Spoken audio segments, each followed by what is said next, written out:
My name is Maurice Joseph. I'm the head men's basketball coach at George Washington University. Born and raised in Montreal, Quebec. Proud Sun Youth alum, and one of my favorite memories from Sun Youth is winning the provincial championship, I think in 2001, with the midget basketball team with guys like Rodney Scarrett and Alex Grant. One of my favorite memories of all time. Tremendous team. We actually lost in the city finals, but won the provincial championship, and it was a huge moment for us. A memory that I'll carry with me for the rest of my life. When we're recruiting a player, we tend to obviously look at his athletic ability. That's a no-brainer, that's the easiest part, but we also dive deep into their academic situation, how good of a student they are, what's their GPA like, what's their standardized test score like, whether it be ACT or SAT.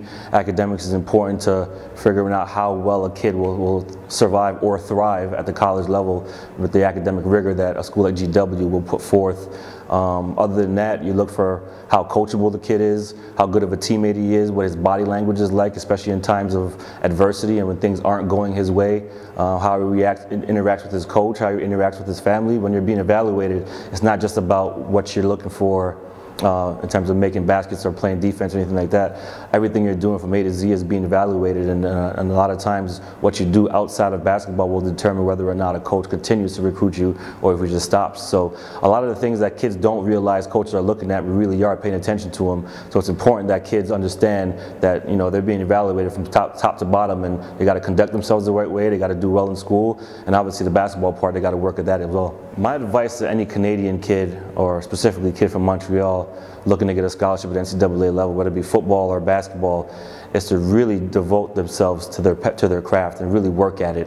Don't just play it and do it recreationally. If you're really serious about it, you got to work at it on a day-to-day basis. You can't expect much out of the game if you're not going to give it back to the game. You know, so you got to make sure you're working on your skill set, whether it be shooting the ball, whether you're a quarterback and working on your reads. You got to make sure that you're in the strength and conditioning and all that kind of stuff is important at the next level. So you got to make sure you're in shape constantly. You got to make sure your nutrition is top notch. You got to make sure you're eating the right things so that you're developing the right way. You got to make sure that you're sleeping and resting and recovering the right way. Athletes' bodies tend to break down sooner just because, you know, from a young age you're putting in so much pounding on your knees and your joints and your ankles and all that. So you need to recover and rest like a champion and do things the right way in that regard. So there's so many things from A to Z that you have to take care of if you're looking to play at the next level, at the highest level.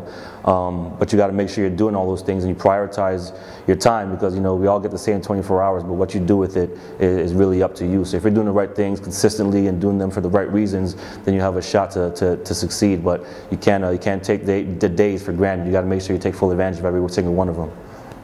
Really looking forward to getting started with our new team. We're an athletic bunch with a really good freshman class and some really good returning seasoned vets.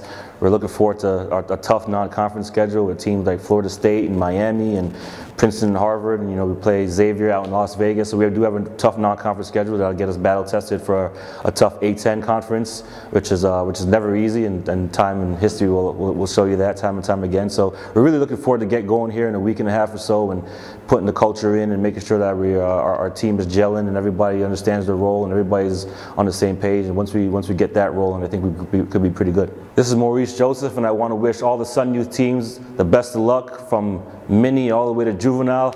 You guys got to work hard. You guys got to wear the black and gold with pride. You got to protect the nest like we always do. Just make sure that you guys keep working and keep listening to your coaches. You got a great group of guys and ladies that care dearly about you guys, that care about your success on and off the court. So make sure you guys are giving a lot to your teammates, giving a lot to your coaches, and obviously giving a lot to the game. You got alums like myself way back in Washington, D.C. who are cheering for you, who played where it seems like the dark ages now, but you got a lot of people cheering for you, a lot of people watching, and I bleed black and gold, and I will to the day I die. So I'm with you guys. Best of luck. Work hard, and I'll be looking forward to you guys bringing back some championships to the Hornets' Nest. Good luck.